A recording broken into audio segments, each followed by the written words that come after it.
Welcome back to Twomey Mailbag. This week we are answering the questions that you've submitted about wills and estates. Here we explain things in plain English and give insights that we've learned along the way in our careers as litigation lawyers. Just a quick disclaimer, nothing that we say here or talk about is to constitute legal advice in any way, shape or form. And while everything that we're saying is said based on experience and our own knowledge, don't cite us in any of the university assignments because you'll probably get in trouble. Would you agree? No, definitely. Definitely. Let's get into it. The first question this week comes from Alec. Alec says that he is the executor of his father's will and that his brother is challenging the will. Alec wants to know what the cost and risks associated with a challenge to a will are. That's a big question, and we'll do our best to give you an answer that summarises all of the costs and risks.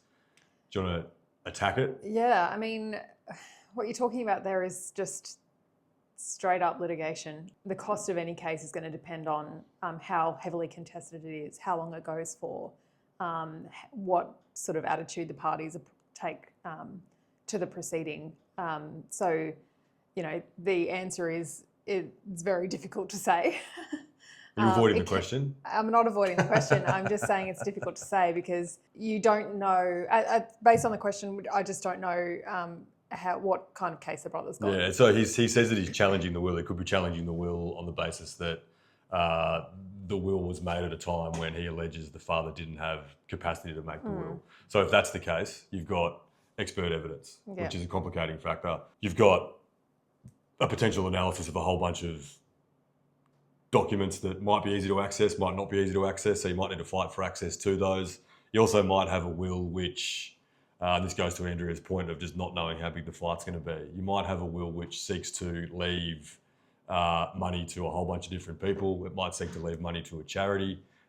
So you might have a whole heap of different parties who are separately legally represented as part of it.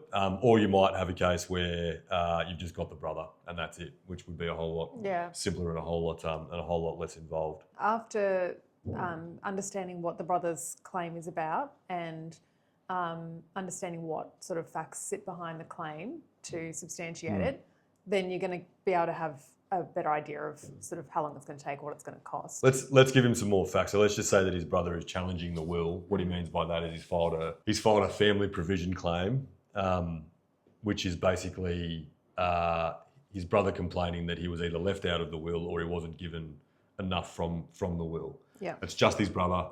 There's no one else involved. There's no other potential claimants.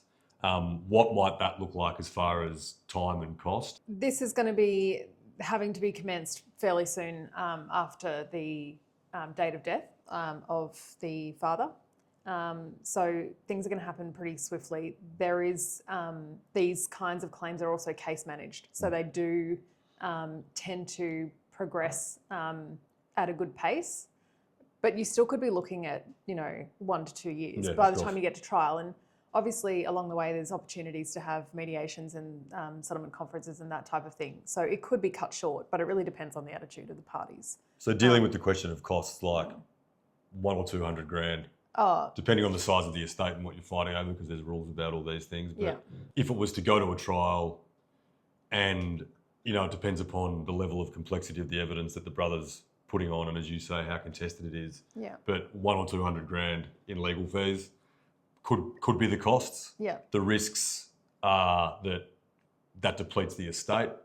The risks of continuing with the litigation are that the brother wins and there's a whole lot more taken out of the estate. The risks of settling it early are that you might have to pay more to make it go away than you otherwise would prefer to. So the risk of doing nothing is the biggest thing. You sort of can't do nothing. Yeah, as an executor, you can't do nothing. You've got duties to administer the estate, and part of that administration is going to be dealing with any claims against the estate or, other ways to contest the will.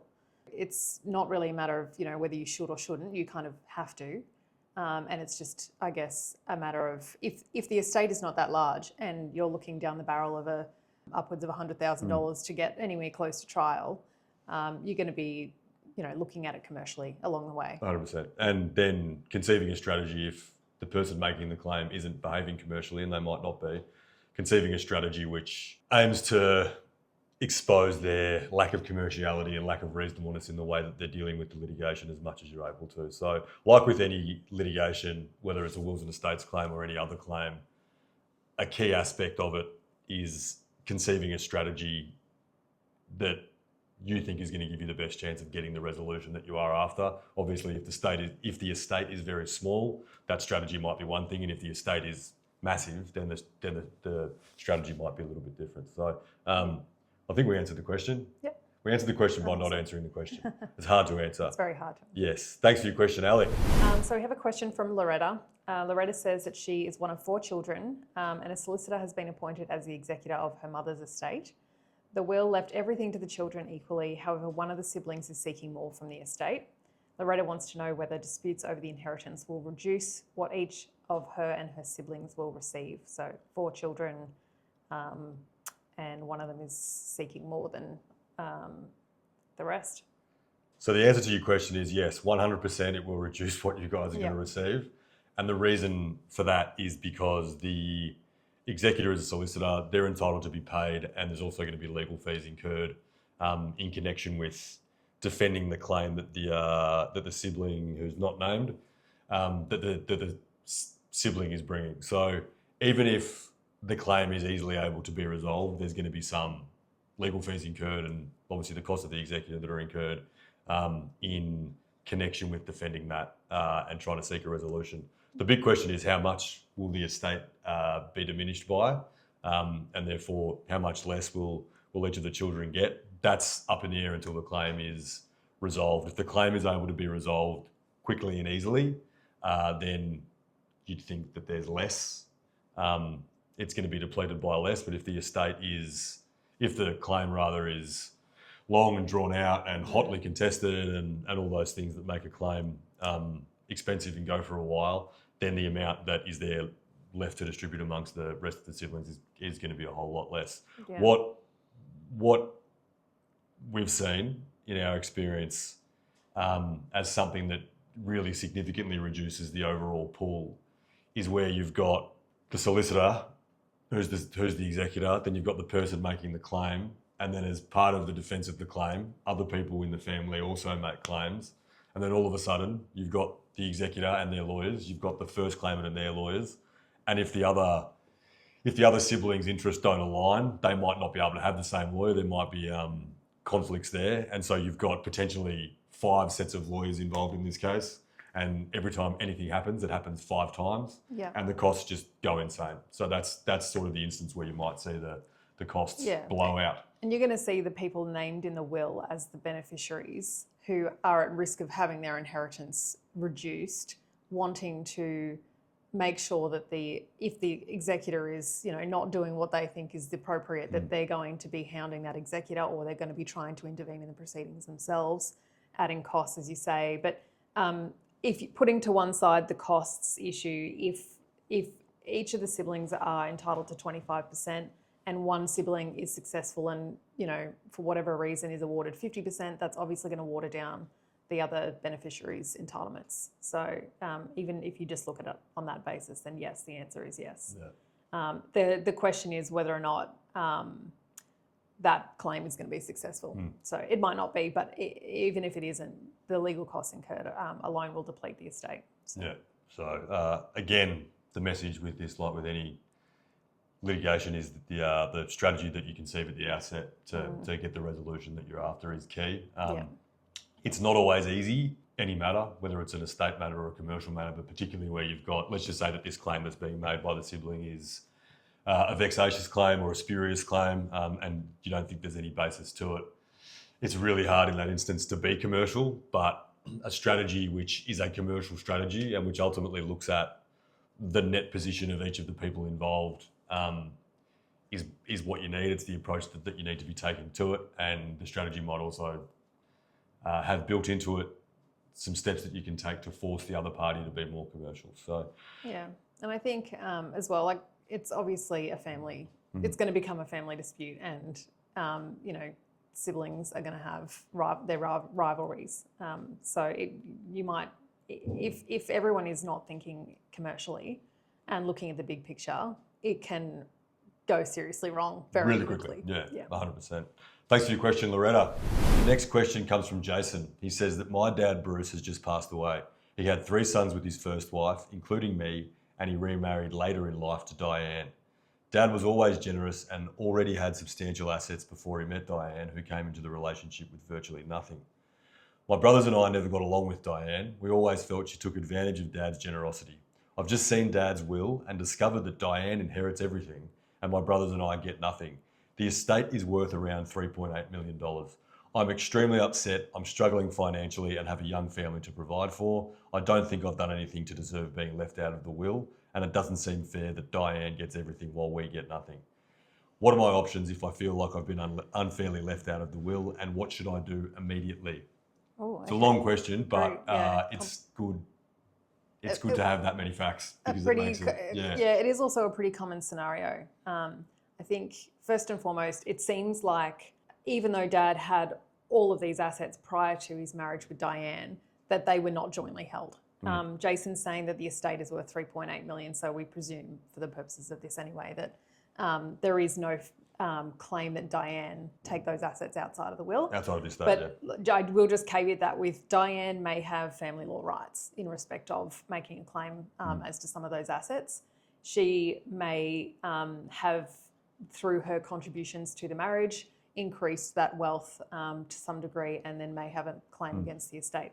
But putting that to one side, what you're probably looking at here is whether or not Jason's got a family provision application. So first and foremost, the thing that has to be done immediately, because there are strict time limitations on it, is putting the executor on notice that you are going to make a claim and then bringing that claim within the relevant time period. The period. And for different states, it's a different period, but it's generally between 9 to 12 months from the date of death. So that is critical. You've got to put the executor on notice. If you haven't put the executor on notice and they go and start to distribute assets to Diane, you potentially miss out. The executor can only do with what's in front of them. If they're not on notice of your claim and they go to distribute assets, then that's potentially Jason's loss. Or it may be that the executor has actually started to distribute assets before they really should be distributed, in which case Jason may also have a claim against the executor for essentially wasting the estate. One of the key aspects here, and it's relevant to his brothers as well, because his brothers might also bring claims. He says he's struggling financially and has a young family to provide for. Need is a critical aspect of a family provision claim. In order to make one of these claims, you've got to fall within a class of person, I guess, and being a child of the deceased, you would ordinarily fall into that class. You then got to show that you've got a need which hasn't been adequately provided for, and that looks at both your need but also the competing need of others, and so it's going to necessarily involve an analysis of the needs of Diane. So, for example, if Diane is relatively young and has never worked while she's been with your dad, or has never worked ever and doesn't have any prospect of getting any income, and all these sorts of things, then that's going to make her claim a whole lot better. That's going to put a whole lot more weight on her being left with more in the estate. Your needs financially, they might be exacerbated by, for example, health issues that you or your children have, but then also the needs of your brothers if they seek to throw their hat into the ring. And ordinarily, if one sibling is having a crack, the others usually have a crack too, provided they've got a basis too. Yeah, and the one comment there from Jason is he doesn't think he deserves to be left out of the will. I mean, obviously there's certain categories of what we call disentitling conduct, which might mean that even if he doesn't feel like he deserves it, that he's automatically sort of disqualified, if you will. But there may be, some letter that goes with the will which explains why a person has been left what they have been left. And it may be that during Jason's life and while Dad was alive, that Jason was adequately provided for or given advantages over and above his brothers in which case that will be relevant. Yeah. And or he engaged in a disentitling conduct. And if Jason has been gifted this money throughout Dad's life and gambled it away, for example, that's not going to be looked with a positive light by the court. But yeah, as you say, it also might be that within his life, Bruce gave each of the kids a house deposit or something like that. And he might say in the letter of wishes that goes with the will the letter explaining that like he sees that he's already given them their inheritance. He gave it to them during their life, and the rest should be left for Diane. How long they were together is pretty relevant too. So if Bruce and Diane were together for 5 minutes, that's different to if they were together for 40 years. So thanks for your question, Jason. Okay, this question is from Sally. Sally says, I'm from the UK and my older sister Margaret passed away in Australia 3 months ago at the age of 89. She had no family in Australia and her only friend was Carolyn, who had been a cleaner in her house and was buying her groceries for many years. Carolyn recently told me that she found Margaret's will in her house. According to the will, everything goes to Carolyn and she has been appointed executor. Carolyn assured me that Margaret had barely any assets beyond some old furniture, so being the sole beneficiary is more of a burden than a benefit. I'm panicking because I strongly suspect Margaret was suffering from dementia in her later years, and this will is dated only a few months before her death. I also believe Margaret owned several freehold properties and had money in the bank. What can I do to find out more about Margaret's estate? And if I discover that Carolyn has been lying to me, how difficult would it be to challenge the will? I've actually had a scenario just like this. So this is very real. People might be living in Australia with no next of kin and easily taken advantage of, particularly in their older age and potentially suffering from dementia. So in this instance, just I guess step one is Sally, as the sister of Margaret under Australian law, will be entitled to a copy of the will, irrespective of who holds it or what it says. So step one is enforcing Sally's rights to see a copy of the will. And then I would obviously, as many estate lawyers will do, is be requesting copies of will from anyone who may have a will that existed at some point in the deceased's life, and that may bring to light another will that was made previously, and the differences in those wills may actually give rise to more suspicion that something has different gone lines awry. of inquiry and those sorts of things. I'd be doing that at the same time as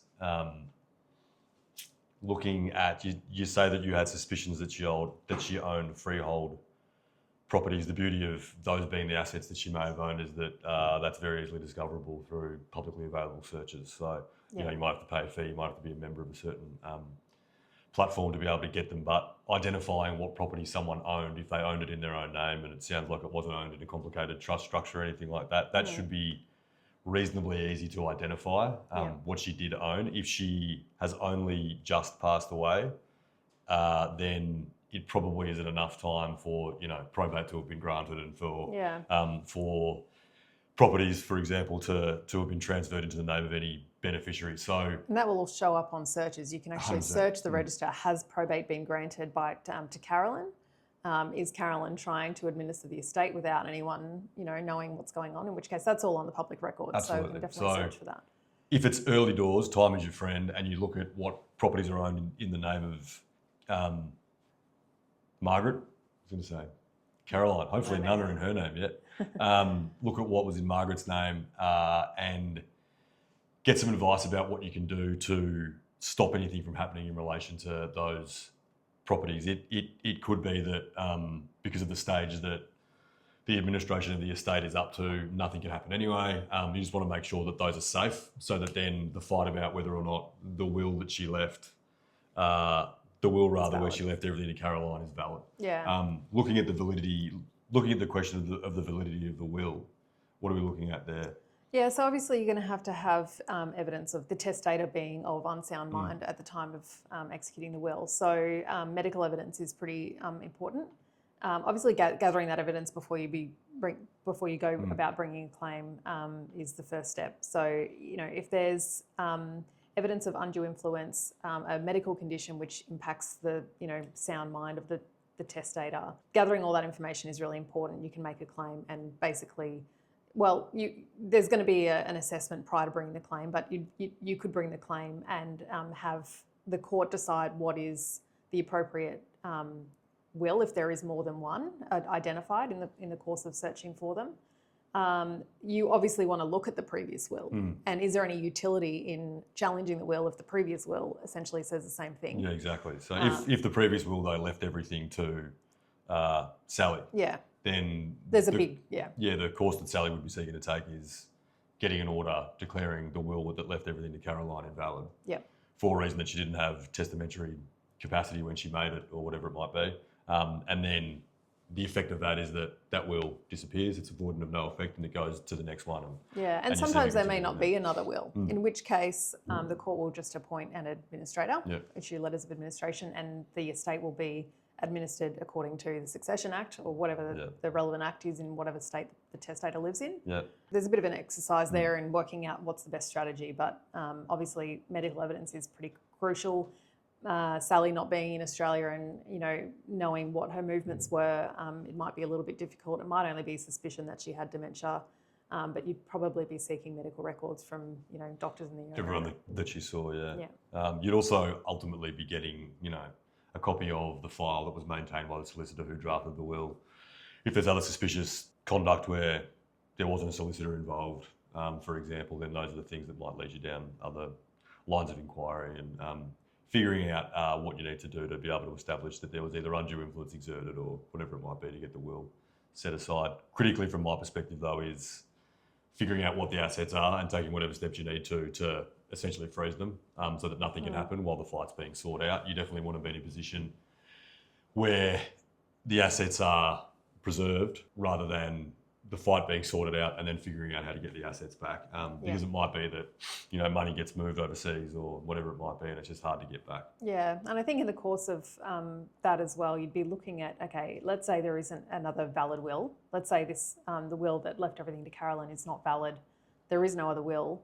Under the Succession Act in Australia, where would those assets be distributed in circumstances where there is no next of kin, or there may be long lost whatever, and is Sally potentially taking all of this action in order to benefit somebody else? Yeah, of course. Thanks for your question, Sally. Our next question and final question for this show comes from Jeffrey. He writes, I'm one of 6 siblings and my elderly mother has just passed away. I'm the executor of her will and I've been in charge of our family farm ever since my father passed away many, many years ago. The farm has a lot of sentimental value to us all. In Mum's will, the farm was left to all 6 of us equally. 2 of my siblings, Gary and Jenny, think the property should be sold. They love the farm, but they really need the money and believe their share is worth a lot. I understand their point of view, but the rest of us would never sell, and I don't think it's worth as much as they think anyway. I really don't want this to cause a family conflict. What can I suggest to resolve this in a way that keeps everyone happy? It's hard to keep everyone happy. Yeah, when you've got that many siblings and they want to do different stuff. This is also a pretty common issue, particularly where you've got a family farm and then you've got certain children who have worked the family farm and others that have gone away and done other things and then it ends up being a party about it. But the principle of it is applicable to any asset which has got sentimental value. Yeah. There's going to be, when the executor gets appointed and, they go in there, what they're going to be doing is taking an inventory of stock. In this case, let's talk about the farm. It could be antique paintings or whatever. That stuff really needs to be valued or allocated a value. And I think in this instance, it's going to be necessary to get a valuation of the farm. Everyone needs to know from an independent person how much is the farm actually worth. Even if it's worth more to the people who obviously want to keep it because it's got more value to them, it's only worth what someone will pay for it, essentially. Right. So taking that inventory, allocating values to these assets. So 6 equal beneficiaries, they have the power to decide where this goes. If they all act sensibly, they could come to an arrangement where the other 4 siblings buy out Gary and Jenny. They need the money, but the other siblings don't want to lose the farm. So that could happen, is probably the most logical. Yeah, the easiest if you can get them to agree to it. And I think Andrea says, and this is the case with lots of fights where the value of what you're fighting about hasn't been ascertained. So you see this also in, you see it in estate fights where you don't know what the assets are worth. We also see it a lot in shareholder and similar fights where they're fighting over the value of the company. What's the company worth? I don't know. So well, we need to figure out what everyone's going to have their own views depending on whether they're buying or selling. Absolutely. And if you can't agree on a value, you can agree on a mechanism to resolve it, whereby you agree to pay. For example, if you couldn't agree on the value here, you could still resolve it by way of, as Andrea suggested, the siblings who want to keep it buying out the other ones. But there would be a mechanism in an agreement resolving it, whereby a valuer would be appointed. Each party would get the opportunity to make submissions to the valuer, and then what that valuer comes down with as the value is binding, and you've each got to pay whatever the share is of that value. So that's the obvious resolution. The other resolution is sell it and distribute the money, but that's not what you want. So no. I mean, so Jeffrey says he's been working the farm. I'm going to presume that there's been no sort of side promise to Jeffrey that if you work on the farm, you'll get the farm when we pass away. That actually happens a fair bit. Where it's outside the will, but somebody says, I was promised this farm if I'd worked here every day. And in that instance, they've generally been working there on minimum wage, doing way more than they're being paid for, in reliance upon the promise that they get the farm at the end of the day. So in that instance, Jeffrey might want to get some independent legal advice. The advice will obviously need to focus on what representation was made, what promise was made rather, and what sort of reliance was placed on that. Because if Jeffrey says that he was promised it in writing and he gave up, this other career that he had available to him, which was high paying, in order to work on the family farm, and the promise that he would receive it after the parents died, he potentially has a claim to that farm, and then that will actually mean that that farm or a portion of it is not part of the estate. 100%. So it actually reduces the value of the estate, and unfortunately, depending on if the siblings can't reach an agreement, it may come to the point where that farm needs to be sold in order to actually distribute the assets as and where they should be going.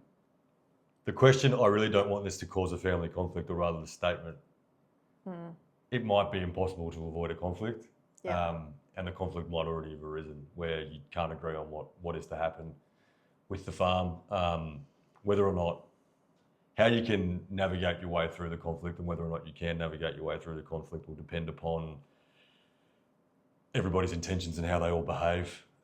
Sometimes the conflict is unavoidable despite the best intentions of Jeffrey and whoever else, and them being commercial and reasonable and whatever else is necessary to ensure that a conflict isn't escalated. It might just be if one person's not being reasonable, then there's the conflict. What we often see with big groups of siblings is there's generally one or two maybe that take the lead, or they act as the father or mother of the situation. That can be good and bad. Obviously, that person has their own interests, so relying on that person to act independently is virtually impossible. I would say the best thing for them to do is, if they can all agree, perhaps have a conversation. But if that doesn't resolve, get an independent mediator or someone independent involved to mediate the dispute before it escalates. But I do think that in this instance, people should be getting their independent legal advice, and whether or not you go to this mediation with lawyers or without depends on the circumstances. But you could do both, either as an option. Thanks very much for your question, Jeffrey. Thanks for tuning in, and don't forget to follow and subscribe and submit any questions you've got for us or any topics you'd like us to cover next.